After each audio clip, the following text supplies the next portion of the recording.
Nuevo Parlamento, el movimiento de participación popular se instaló como la fuerza mayoritaria, tanto en el Frente Amplio como en el Poder Legislativo en general. Esto le da un lugar preponderante en la legislatura en la que está comenzando y en la que el Frente Amplio además vuelve a ser oficialismo. Vamos a estar conversando sobre las prioridades para este periodo y cómo se viene trabajando en estos días. Para eso recibimos a la senadora del Frente Amplio, Betiana Díaz. Bienvenida, ¿cómo te va? Bueno, muchas gracias. Bienvenida. Un gusto estar acá. Bienvenida. Gracias por estar acá. ¿En qué se trabaja en estos días raros en los cuales ya son oficialismo en el Poder Legislativo, pero todavía son no oposición gobernamos? en el Ejecutivo? Sí. Exacto. Bueno, en primer lugar eso, ¿no? Hay como una ansiedad, digamos, de la militancia y del votante frente amplista. Faltan muy poquitos días para asumir, pero bueno, es una transición larga la uruguaya Muy también, larga. ¿no? Entonces se presta también un poco como para esto de ese doble rol de, bueno, todavía no podemos tomar decisiones de gobierno, pero incluso el gobierno saliente muchas veces te hace como ya corresponsable o responsable de algunas medidas o de opinar sobre algunas situaciones en las que realmente todavía no podés incidir.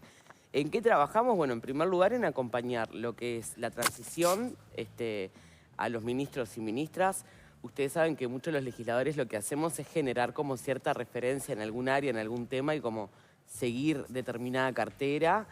Y además también, bueno, en este momento las bancadas del Frente Amplio lo que están revisando es las iniciativas legislativas, algunas que son para desarchivar y otras que son para presentar como bancada, ¿no?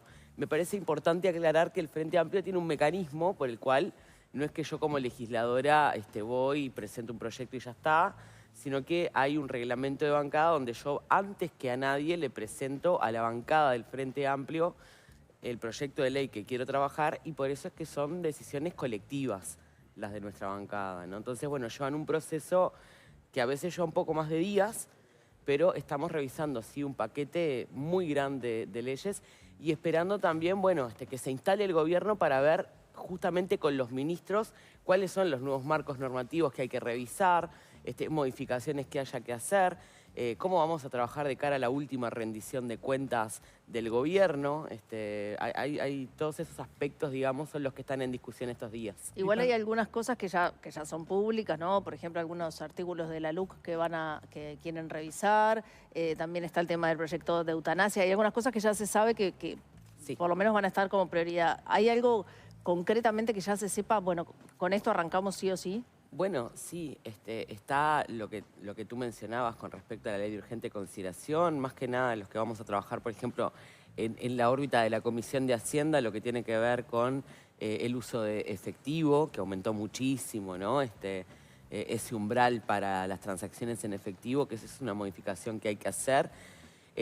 También lo que es revisar la debida diligencia, es decir, la justificación de ingreso de efectivo al sistema financiero para que se entienda que eso también se flexibilizó y se modificó en la ley de urgente consideración. Después tenemos, por ejemplo, algunos que tienen que ver, sí, con revisar el impacto de, por ejemplo, las penas de microtráfico, que incluso el propio gobierno ha tratado de generar otras soluciones con una ley interpretativa para darle más discrecionalidad al Poder Judicial. Sin embargo, tenemos un hacinamiento en mujeres que es tremendo y que no se ha solucionado, y más o menos con el mismo perfil, ¿no? Consumidoras o, en general, personas que están asociadas a delitos de microtráfico, narcomenudeo, que, bueno, que en realidad generan una situación en el sistema penitenciario grave. Después tenemos, por ejemplo, la imprescriptibilidad de los delitos sexuales, que también era una iniciativa que se había presentado en la legislatura anterior. Algunas que tengan que ver con infancia, yo creo que hay que revisar la creación del Fondo de Infancia. Es bien variopinto, en realidad. Nosotros en base a las 48 prioridades, que son áreas temáticas, más allá de algunas medidas específicas, bueno, tenemos también muchos proyectos que ya estaban. Y hay algo que nos importa mucho, porque nosotros hablamos mucho del empleo, del salario, del poder de compra, de las pequeñas y medianas empresas. Y nosotros habíamos presentado algunas medidas y también se habían creado las dos comisiones específicas de frontera, una para la frontera con Brasil y otra para la frontera con Argentina en diputados. Y en ese sentido había algunas medidas que tendían a tarifa diferencial de servicios, para, bueno, mejorar y dar una mano en la pérdida de competitividad, sobre todo en el litoral, que en un momento estuvo muy complicado y que de hecho son los departamentos que tienen mayor índice de desempleo, ¿no? Caso Paysandú, por ejemplo. Ahora se trasladó a la otra frontera, Claro. la diferencia. En cuanto a desarchivar, ¿cuáles son los que están pensando? Bueno, desarchivar vuelvo a plantear, el de inclusión financiera, los de inclusión financiera, los de delitos sexuales. Esos son proyectos presentados que están... Ahora estamos viendo específicamente los que son para desarchivar. Algunos sobre vivienda que se había presentado, que también está en discusión. Y luego, en realidad, la discusión pasa también por cómo vamos a trabajar las prioridades con los ministros y las ministras, ¿no? Es decir, bueno, tenemos que ver cómo manejamos los tiempos con el Ejecutivo para ver qué es lo más urgente de aprobar. Porque en estos casos que mencionabas estamos hablando de proyectos que los presentarían, digamos, ustedes nuevamente como bancada, a la espera de que el Ejecutivo siga también con su propia agenda, pero esto sería de parte de la bancada. Eso sería de parte de la bancada. Después tenemos algunos de educación, como por ejemplo la creación de la Universidad de la Educación, que quedó pendiente. Pero ahí se requiere, creo, una construcción ya con la oposición. Pero Digo, en bueno, todos los casos, porque no hay eso te mayoría iba a de diputados, decir, pero además por ejemplo, algunos precisan mayorías especiales. ese es un proyecto que se puede desarchivar, pero claramente es un proyecto que lleva otro proceso de diálogo con el Ejecutivo, con la oposición, con los trabajadores y trabajadoras de la educación, bueno, en fin. Por eso decía que ahora estamos en ese proceso de elaborar ese listado, vamos a desarchivar muchísimo, y además, una vez que desarchivemos o que elijamos qué proyecto desarchivar, bueno, empezar a articular con el Poder Ejecutivo, una vez que asuma, es decir, después del fin de semana próximo, para ver esto de los tiempos. Porque entiendo además ahí que tienen que trabajar en 3 niveles. Las prioridades que eventualmente se marque la bancada, por supuesto las prioridades del Ejecutivo, eso que hablabas del relacionamiento con cada ministerio en particular, y también me imagino, bueno, cuánta cabida se les va a dar a las iniciativas de la oposición en la medida que también van a apreciar sus votos en diputados, ¿no? Sí, ahora el Partido Colorado presentó un montón de proyectos, y bueno, y eso hay que revisarlo también, ¿no? Porque en realidad hay alguno que podemos compartir. Hay una idea en el imaginario colectivo, ¿no? De que vivimos medio que a las patadas adentro del Parlamento y la mayoría de los proyectos se aprueban con bastante acuerdo. Esa es la norma, pero es porque se trabaja muchísimo en comisiones, es decir, cada uno va presentando modificaciones de acuerdo y se van aprobando, ¿no? Yo supongo que con estos proyectos yo no me senté a estudiarlos detenidamente porque estoy estudiando cuáles queremos desarchivar. ¿Te parece que en esta organización del tiempo con las distintas prioridades puede influir de alguna manera particular el hecho de que en mayo tengamos las elecciones en la actividad legislativa? Bueno, sí, yo creo que hay discusiones que se adelantan. ¿Cuándo se va a discutir, por ejemplo, el ingreso por concurso a las intendencias? ¿Antes o después de la elección? Yo creo que hay que discutirlo antes, ¿no? Ese es uno de los proyectos que el Partido Colorado vuelve a presentar, creo que con las modificaciones que se habían hecho en la Cámara de Diputados, es decir, el proyecto un poco mejorado, y creo que esa es una de las discusiones urgentes que tenemos arriba de la mesa, porque además en esas modificaciones se había planteado no solo el ingreso a las intendencias, a los gobiernos departamentales por concurso, sino que se había ampliado a otros organismos del Estado, al Poder Judicial. Entonces, O sea, la creo que bancada ahí tenés entera, el Frente Amplio lo acompañaría en la votación. Sí, nosotros lo acompañaríamos. Ahora, y si eso saliera, te hago la pregunta más como ¿Se acuerdan que en operativa? realidad la discusión era sobre los tiempos en los que se había presentado Claro. unos días antes de las elecciones? Unos días no, bueno, pero muy poquito tiempo antes de las elecciones. Te pregunto esto porque esto generaría algunos cambios importantes. Si esto se lograra aprobar antes de las elecciones municipales, ¿se promulga? ¿Inmediatamente queda efectivo o en realidad hay algunos cambios que tenga Lo que la pasa norma? es que las leyes tienen vigencia desde que se aprueban, a no ser que a texto expreso tú escribas cuándo, o, por ejemplo, los presupuestos que corren a partir del 1 de enero del año. Claro. O las correcciones presupuestales en las rendiciones de cuenta, pero muchas veces escribimos vigente a partir de su aprobación. En este caso, ¿te parece que Y en tendría que este ser caso así? yo creo que debería aplicar cuanto antes, ¿no? Porque además tenemos un problema donde las intendencias están resolviendo por un lado, los problemas del mercado de trabajo, generando empleo muy precario a través de la contratación con fundaciones, con tercerización, encargándose de lo que fue jornales solidarios. Y por otro lado, tenés una función pública que se está sosteniendo, digamos, con empleados que no son presupuestados ni permanentes. Yo creo que ahí hay que estudiar también, bueno, cómo sostener esas plantillas, ¿no? Uno de los temas que decías que también van a ocuparse es la rendición de cuentas 2024. Es uno de los temas sobre los que vos trabajás a nivel parlamentario. Ahí, ¿cuáles son las preocupaciones?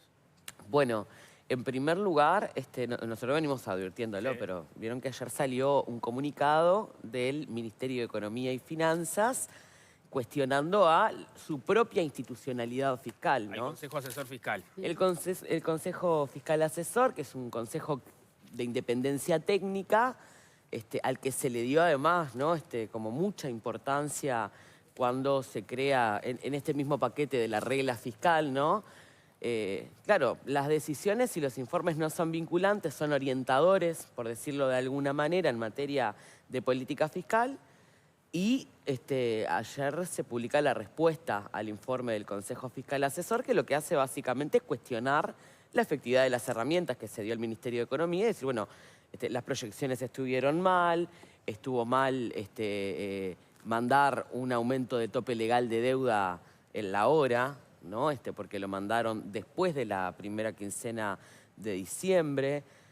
No se explica en los motivos que tiene la propia normativa para haberlo enviado. El Ministerio, ni que hablar, que ni compareció al Parlamento porque el Parlamento ya estaba en receso y ni siquiera pidieron una extraordinaria para venir a explicar por qué se está aumentando el tope legal de deuda a último momento, ¿no? Entonces, Vos, de hecho, ayer en tu cuenta de Twitter fuiste muy dura, ¿no? Con esto, con he el sido dura gobierno. en Sí. este tema particularmente, y acá sentada. Pero vos decías Muchas ayer, veces. cae la mentira del equilibrio fiscal y la excelente gestión de Arbeleche, malas proyecciones, más deuda. Como no gustó lo que le dice a su nueva institucionalidad, la desprestigia. Deberían ver el informe de quienes la reconocieron como la Sí. mejor ministra. Sí. Decís vos. Y una carita de Yo payaso. le mandaría el informe a Dubái, ¿no? Que le dieron ahí en Medio Oriente un premio a la mejor ministra del mundo, y la mejor ministra del mundo resulta que se pelea con la propia institucionalidad que le dice, che, ojo que acá hay luces rojas, esto es una alerta, y le pide pragmatismo a un consejo fiscal asesor, ¿no? Realmente es cine el comunicado, porque es una pelea con ella misma prácticamente, ¿no? Entonces yo creo que ahí, en primer lugar, empieza así a caer la narrativa de que fue una excelente gestión del gasto. Tenemos 10 puntos más de endeudamiento en términos de deuda pública. Tenemos una situación fiscal delicada que yo creo que además en el marco de lo que planteaba Nicolás, de que estamos preparando la última rendición de cuentas, bueno, hay que abrir esas cajitas de Pandora, ¿no? Porque uno tiene una situación, pero cada vez que profundizamos empeora en términos de endeudamiento, en términos de lo que hay que pagar hacia adelante. Y esta es la situación que se viene denunciando en la transición de ACE. Hay que ver qué es lo que pasa con el nivel de endeudamiento que tiene el Ministerio de Transporte y Obras Públicas, del que venimos hablando hace mucho tiempo, y que en general, bueno, esto sucede porque el Ministerio de Transporte y Obras Públicas invierte mucho en infraestructura, y tenemos mecanismos de financiamiento a largo plazo, como las PPP, como los CREMAF, como otro tipo de instrumentos. Pero tenemos sí una situación de endeudamiento preocupante en algunos sectores, y hasta que no entre la rendición, bueno, no tenemos a ciencia cierta cuál es la foto, ¿no? Lo que se conoció ayer sobre el tema del ferrocarril Por ejemplo. es algo más. por ¿Ahí tienen algo ejemplo. pensado? ¿Pedir reunión con el ministro? Primero que nada, yo no le voy a pedir honestidad a un gobierno que se va diciendo que está todo bien y cuando ves, está todo agarrado con alambre, ¿no? Pero primero que nada, asumir el gobierno y ver justamente cuál es la situación uno a uno de los ministerios, porque te limita. Yo creo que el Frente Amplio tiene las credenciales suficientes para sortear este tipo de situaciones. Nosotros tenemos un planteo donde ya veníamos advirtiendo que esto iba a pasar. Del maquillaje fiscal hablamos hace años ya. Entonces, en realidad, en primer lugar, ver cómo impacta esto en la proyección que vos podés tener de diseño y desarrollo de las políticas públicas, porque en realidad nos dijeron que hacían todo esto para darle sostenibilidad a las políticas públicas. Ese era el discurso de Arbeleche. Justamente lo que no se le da con un país así endeudado es sostenibilidad de las políticas públicas. Es decir, bueno, necesitamos plata para infancia, para seguridad, para convivencia, para salud, para profundizar en el Sistema Nacional Integrado de Salud. Nos dejan, digamos, una caja muy complicada. Escuchaba la semana pasada, perdón, al ministro de Economía designado, Gabriel Odone, que resaltaba cosas positivas en contraposición a lo que estás mencionando tú. Por ejemplo, que la inflación es la más baja de las últimas décadas, por primera vez dentro del rango. Pero eso no tiene ninguna contraposición con lo que yo que el estoy salario diciendo real porque se no hablé de la igualó, que el inflación. mercado de empleo medianamente se empezó a estabilizar con más puestos de trabajo, que aumentó el grado de inversor y la nota de las calificadoras de riesgo. En fin, te había anotado otra más que no me entiendo. En cada una de las instancias de discusión que la economía en 2024 he resaltado eso, Ana, ¿sabes? Es decir, bueno, se recuperaron los números de empleo, eso es real, la inflación está controlada, aumentó a última hora también, ¿no? El poder de compra de los salarios, porque también se explica por la baja inflación. Ahora, reconocer eso no implica dejar de ser crítica con a qué costo se hizo todo esto. Porque se hizo con más pobreza. Se hizo con más pobreza infantil y se hizo con un aumento de la pobreza en todas las franjas etarias en el Uruguay. Todo eso. Esa es la contracara. Entonces, acá hay algo que está faltando, que es la integralidad. Es decir, bueno, yo te destaco lo positivo, que son 3 o 4 cosas que tienen que ver con... creció al 3% en 2024. ¿Cómo? Creció al 3%. Claro, muy lejos de las proyecciones que nos era un número aceptado por... No, las correcciones, las proyecciones las tuvieron que corregir muchísimas veces del presupuesto nacional acá y realmente es revisar lo que han traído. En el primer año tuvieron que corregir bastante las proyecciones, casi que a la mitad, en la primera rendición de cuentas, y luego se fue ajustando. Y parte de lo que dice el comunicado del Consejo Fiscal Asesor es justamente que las proyecciones de crecimiento sobre la inflación estuvieron erradas. Y por eso tenés este resultado fiscal. Es muy interesante, está colgado en la página del Ministerio de Economía y Finanzas y es una crítica sobre todo eso también. Y en relación a la regla fiscal, ¿vos entendés que en realidad es una regla corregible o que es ineficiente y no debe estar? Mira, yo hablaba de eso cuando creo que fue enseguida de las elecciones, no sé si me lo preguntaron acá también. Los instrumentos son instrumentos. Yo no le puedo pedir a un instrumento que haga lo que no puede hacer. En realidad, yo creo que esto fue como... El gobierno se entrampó, digamos, ¿no? en la creación y el bombo que le dio a esta nueva regla fiscal, porque mecanismos de regla podés usar, en el mundo se usan diferentes, pero por ejemplo, muchas veces se utilizaba del endeudamiento.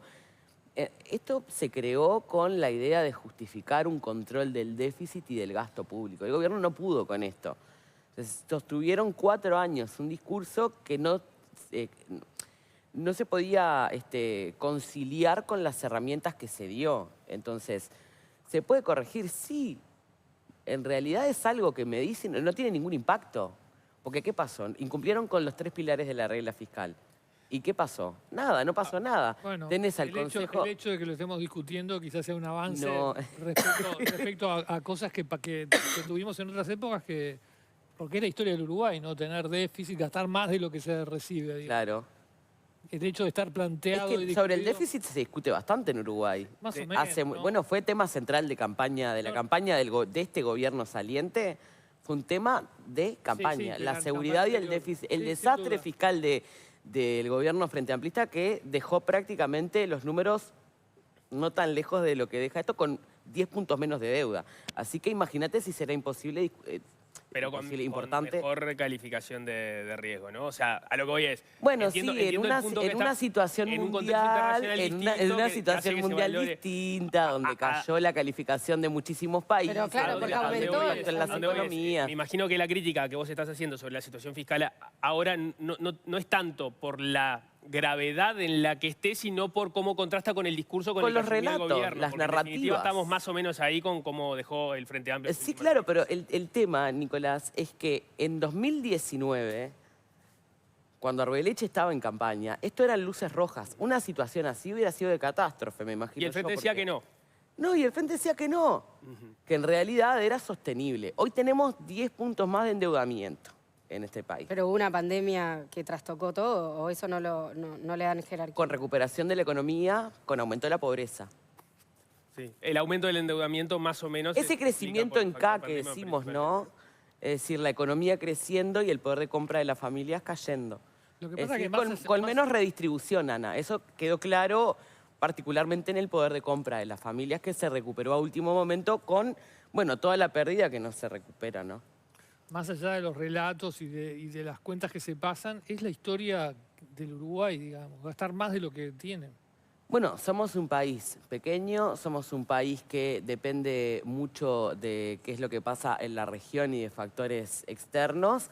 Justamente uno de los desafíos que se plantea este gobierno es empezar a desarrollar sectores pujantes que no dependan de los vaivenes del precio de los commodities únicamente y que tengas otras herramientas de desarrollo y también tener una agenda exterior que te permita eso, ¿no? Que es un poco lo que no tuvimos en agenda durante estos 5 años. Entonces, eso es una discusión de largo plazo, que tiene que ver con políticas de Estado, que tiene que ver con fortalezas institucionales que tiene el país, que la reconocía no solo el Frente Amplio, sino también el gobierno de la calle.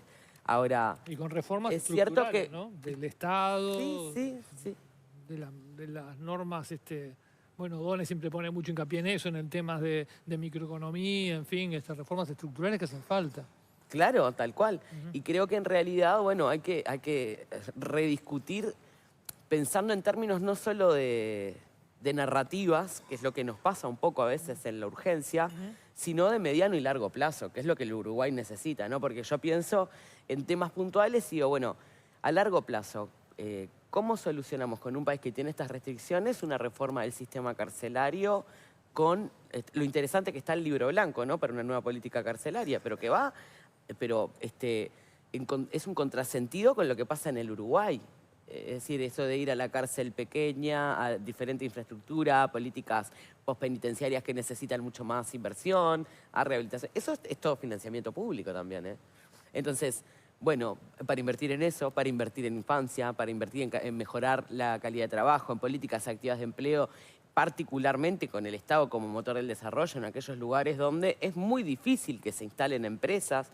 Pienso, por ejemplo, ¿no? Que uno tiene que tener en consideración un Uruguay al norte del Río Negro, en ese sentido, que tiene que ver no solo con la situación del empleo, sino con las condiciones de vida y de cómo cubren las necesidades básicas las familias, y otro al sur, ¿no? Incluso en el acceso a servicios. Una duda que me quedó colgada, un tema que ya pasamos. A propósito de este reclamo del Grupo Vía Central de dar inicio a una demanda internacional contra el Estado uruguayo, lo que dicen es que no les pagan desde diciembre de 2023. La cifra que manejan son unos 160 millones de dólares, que serían algunas décimas del PBI. Ahí está el manejo excelente del gasto público. No pagarle a los proveedores, como está pasando con los que llaman a ACE a ver cuándo van a cobrar, ¿no? Esto es un tema de la misma naturaleza. Ustedes dicen que es parte de esos pagos que se pasan para el 2025 para que no afecten el ejercicio 2024. De esto hubo de todo. Yo específicamente todavía no me senté a estudiar en profundidad este tema. Creo que además es algo que va a tener que tomar el Consejo de Ministros porque realmente es una instancia importante de denuncia del Estado uruguayo. Pero lo que digo es, esto proliferó para cuidar los números de déficit. Por eso nosotros yo hablaba de cosmética fiscal, ¿no? Se enojaron muchísimo conmigo, pero era, bueno, esto no me afecta directamente al déficit, yo lo tiro para adelante. ¿Son instrumentos que nunca se usaron? No, porque las PPP ya existían, porque tomar fondos de Fonplata, de BID, de Banco Mundial, ya existía ese tipo de instrumentos de financiamiento. Ahora, se financió muchísimo en ese sentido con estos instrumentos, de hecho, ¿no? el Ferrocarril Central no venía de este periodo. No, por eso. Eso fue una política también, de pensarlo a largo plazo. Y de hecho, el Ferrocarril Central fue lo que le sostuvo los números de empleo al gobierno durante mucho tiempo, ¿no? Y cuando vayan a hacer el presupuesto, ¿van a hacer un presupuesto con déficit o sin déficit? No, el presupuesto se tiene que pensar también con el déficit. Y en realidad... ¿Pero lo van a tener en cuenta como un elemento a tratar de que sea menor, digamos? O... Bueno, sí, eso es una política que ha sido de continuidad en el Uruguay. La macro, ¿no? Yo me acuerdo un día que se enojaron con Orsi en un titular que salió mal, en una charla donde él dice, bueno, no va a haber grandes cambios en esto. Él no está hablando de la política económica, sino de esta continuidad en términos de la macro, ¿no?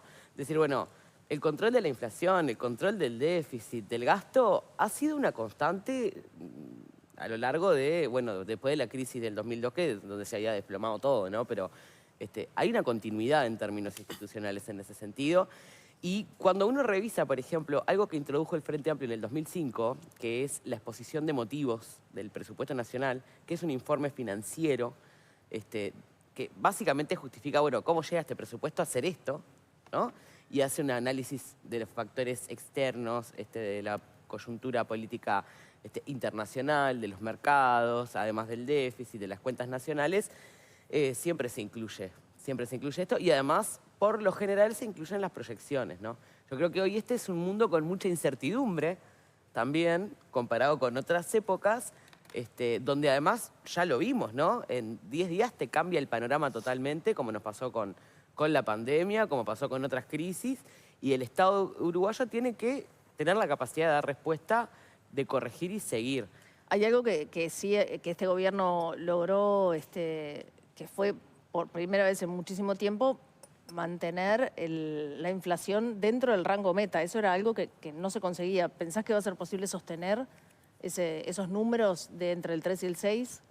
Bueno, en realidad no tengo claro cuáles son las proyecciones ahora del equipo económico, ¿no? El rango meta es algo que uno se plantea como deseable. El tema es cómo acompaña el resto cuando hay aumentos en esa inflación, ¿no? Bueno, si los salarios acompañan o no, si el poder de compra acompaña o no.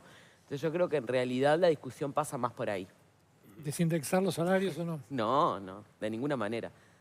Ha sido una tradición del Frente Amplio. Si hay algo que es una credencial del Frente Amplio, ha sido el aumento ininterrumpido de salarios acompañando la inflación. ¿Y qué hacemos con lo que dice el ministro de Economía designado? Lo discutimos donde se discute lo que dicen los ministros. Por ejemplo, en el Consejo de Ministros, y la política económica es una decisión política, la política salarial es una decisión política. Este gobierno nos quiso convencer de que acá había grandes aspectos técnicos y que no había responsabilidades. No. Que los trabajadores perdieran salario 3 años fue decisión de la calle Pou y de Azucena Arbeleche, por ejemplo, ¿no? Entonces, bueno, ¿dónde se discute ahí? Se discute en el corazón del gobierno. El Ministerio de Economía es un ministerio muy importante y se discute con la fuerza política también. ¿Pero tenés confianza en que esta postura del ministro de Economía de plantear por lo menos el tema públicamente... A mí me parece muy bien que lo plantee que vaya para atrás? Como algo en una entrevista, No es la primera vez que lo plantea, ¿no? No es la primera vez. Ha sido coherente con esto, Gabriel. Estuvo en la campaña, estuvo ahora también. Y en realidad lo hace también, yo creo que en esto de ser un técnico que se integra al gobierno. Es decir, bueno, para mí lo deseable sería esto, pero lleva una discusión política atrás. Y él mismo ha dicho en diferentes instancias de entrevista, yo me voy a cuadrar con lo que diga el presidente de la República, que es quien tiene la última decisión, ¿no? Lo ha dicho Yamandu Orsi, lo ha dicho él.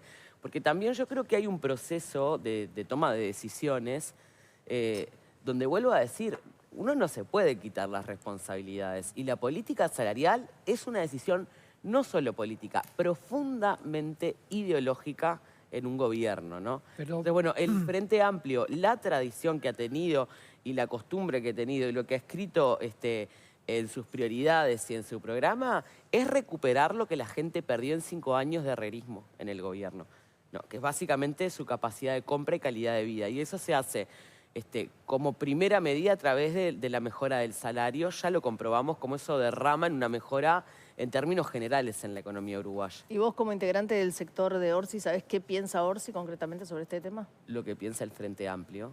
En realidad, que no hay que desindexar. nosotros...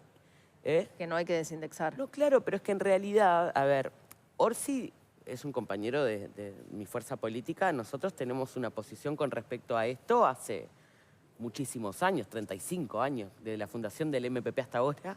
Hemos peleado por la mejora en los salarios, en la calidad de vida. Pero en el último gobierno del Frente Amplio, la política de aumentar el salario real terminó lesionando al mercado del empleo con más de 50.000... Bueno, ahí no tuvo que ver únicamente con la política salarial, Ana. Yo creo que ahí no... Si vos vas a hablar, por ejemplo, de la pandemia para hablar de este gobierno, tenés que hablar de la situación de crisis regional en la que estábamos en el macrismo y Temer en Brasil, con caída de las economías regionales, con una situación compleja, con destrucción de competitividad. Bueno, hay algunas situaciones ahí que no tienen que ver únicamente con la política salarial y de hecho este escenario de empleo también nos deja en una situación donde las industrias en Uruguay están muy complicadas, ¿no? Yamandú Orsi va a empezar el gobierno con una situación de crisis en la industria cárnica y con la industria láctea movilizada justamente también por lo mismo, ¿no? Entonces, bueno, hay que ver qué instrumentos se puede dar a través del Ministerio de Industria y diferentes instituciones para lograr sortear estas situaciones, pero no tiene que ver únicamente con la política salarial. De hecho, cuando estuvo por cerrar la planta de minas de la Fábrica Nacional de Cervezas, entre los motivos no existía el problema del salario. Más que nada eran motivos asociados a la competitividad, al alto costo de los combustibles, al alto costo de la energía. A los resultados de productividad.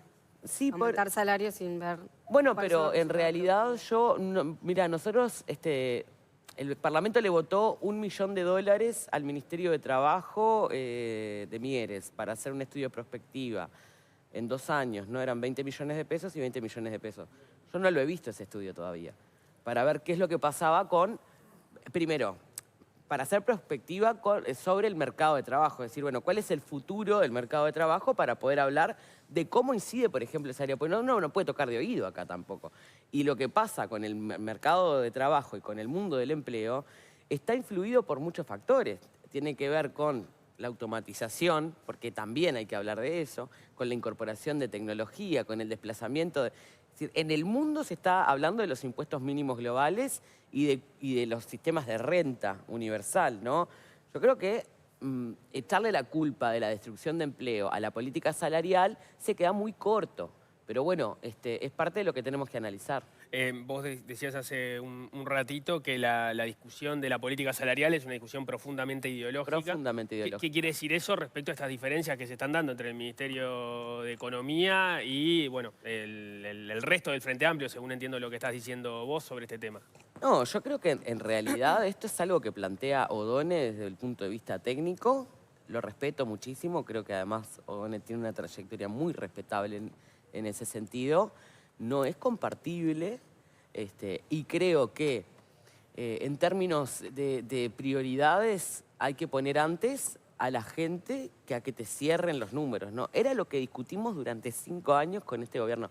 Los ministros que están a cargo del Ministerio de Economía, por lo general, siempre plantean estas preocupaciones, ¿no? Porque no lo discutimos solo con Odone, lo discutimos con todos los ministros de Economía y los equipos económicos del Frente Amplio, dónde estaba el foco y la prioridad, si era en el equilibrio fiscal o en el bolsillo de la gente. A mí me llama la atención esta discusión en la medida que ya habíamos tenido una instancia de estas durante la campaña electoral. Entonces, que se reedite, sobre todo por la forma en que lo dice Odone. Odone en la entrevista de perspectiva, él dice, o se habla a propósito de, digamos, la prioridad de quienes están por debajo, en los salarios más sumergidos, de los 25.000 pesistas, y cuando habla a propósito de ir en el componente salarial hacia una eventual desindexación, lo dice, incluso utiliza la palabra piloto en determinado momento. Él dice, bueno, en algunos lugares para ir aprendiendo cómo lo hacemos, aprovechando que tenemos la inflación baja, o sea, abrió un montón de ganchos y aún así se le salió. Lo que está claro. Entonces, realmente parece ser una diferencia fuerte que está planteando. Lo que está claro, Nicolás, es que en este escenario, primero que,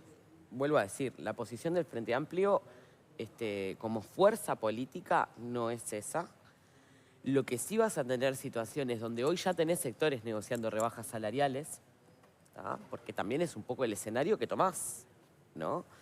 Y justamente para salvaguardar parte de los puestos de trabajo porque no tenés instrumentos para contener la pérdida de empleo, porque este gobierno no desarrolló ningún tipo de política activa para poder sortear estas situaciones. Pero la posición ideológica del Frente Amplio no es esa, lo reiterás de manera categórica, pero sin embargo designa a un ministro de Economía que a su vez de manera categórica reitera que tiene esta posición. Lo plantea públicamente, ¿sí? Sí. ¿No hay una contradicción? ¿Y cuál es el problema? Porque nada más ni nada menos que un ministro de Economía no hay que tenga una posición tan distante. Porque vuelvo a decirte, ¿sabés qué? Pasamos 5 años donde nos quisieron convencer de que las cosas en la economía y la política económica pasan porque pasan. Y no pasan porque pasan, pasan porque hay alguien decidiendo. Alguien decidió que en este país la gente perdiera salario, que los jubilados cobraran a cuenta el aumento diferencial. Bueno, eso es una decisión política y porque es política es ideológica y la gestión de lo público es ideológico. Entonces, ¿cuál es la diferencia en este sentido del Frente Amplio? Que en el Frente Amplio no decide un ministro solo, sino que en realidad el presidente se hace cargo de ser el conductor de las diferentes políticas. Entonces, estas discusiones se toman en el marco del Consejo de Ministros y vuelvo a decir, hay que hacerse responsable Pero también. el presidente... Entonces, como estas discusiones están sobre la mesa, es interesante. ¿Por qué está sobre la mesa? Porque Gabriel lo planteó en una entrevista. Rápidamente fueron a consultar a dirigentes, no solo de primera línea del Frente Amplio, sino también legisladores y compañeros que están en otros niveles de gobierno. Y lo planteamos, no es el compromiso del Frente Amplio ese. Lo que es cierto es que advertimos que hay una situación muy compleja donde esto ya está sucediendo, ¿no? Yo creo que lo que hay que tratar de hacer es, en primer lugar, de tener flexibilidad en la discusión por esto mismo, que tiene que ver con qué es lo que está pasando con el mundo del trabajo, pero desindexar no ha sido nunca, jamás, la posición del Frente Amplio. ¿Pero el presidente va a tomar la posición del Frente Amplio o la del ministro? Que él mismo La del eligió. Frente Amplio porque Yamandu Orsi es el presidente de todos los uruguayos electo por el partido Frente Amplio. Pero entonces es como que la discusión ya parecería estar saldada. Sí. Te estás diciendo, Orsi va a elegir lo que... Sí. Pero y el Es que Frente está Amplio está saldada. en contra de eso. O sea, ya no es... Llama la atención entonces que una vez más este tema vuelva a estar encima No, de no la mesa. entiendo lo que me estás diciendo. ¿Qué Me es lo que- parecería qué de es lo antemano, confuso? a priori, Sí. que esta discusión sería estéril, porque tú ya estás señalando que Orsi va a hacer Es lo que que es estéril. categóricamente... Yo lo estoy discutiendo porque ustedes me lo están planteando, pero es estéril, Bueno, Ana. parecería No, que no es lo estéril planteó desde el el momento que el ministro. ministro de Economía lo reitera en campaña, lo reitera ahora. Bueno, no le hace suelta la varios mano. minutos que estoy explicándote por qué para mí es estéril esta discusión, que pensé que había quedado claro, pero en realidad...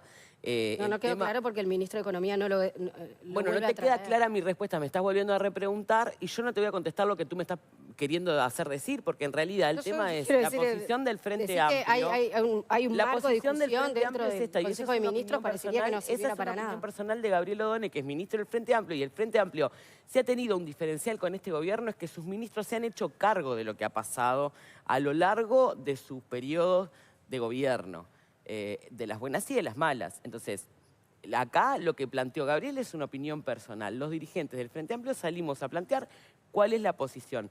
Acá las decisiones de política salarial y de política económica las toma una sola persona en este país o quién sabe quién. No, nunca ha sido así en ningún gobierno del Frente Amplio. Lo han podido discutir. Lo han podido discutir más con los jerarcas del Frente Amplio esto que con el propio gobierno hoy. Entonces, realmente, vuelvo a decir, esta discusión... No es que sea estéril, es muy interesante, pero mi posición creo que hace minutos que es bastante clara. Sí, sí. ¿Está? Creo que la posición quedó clara. Muchas gracias por estos minutos, ¿eh? Muchísimas gracias. Suerte en la legislatura. Mucha suerte. Hacemos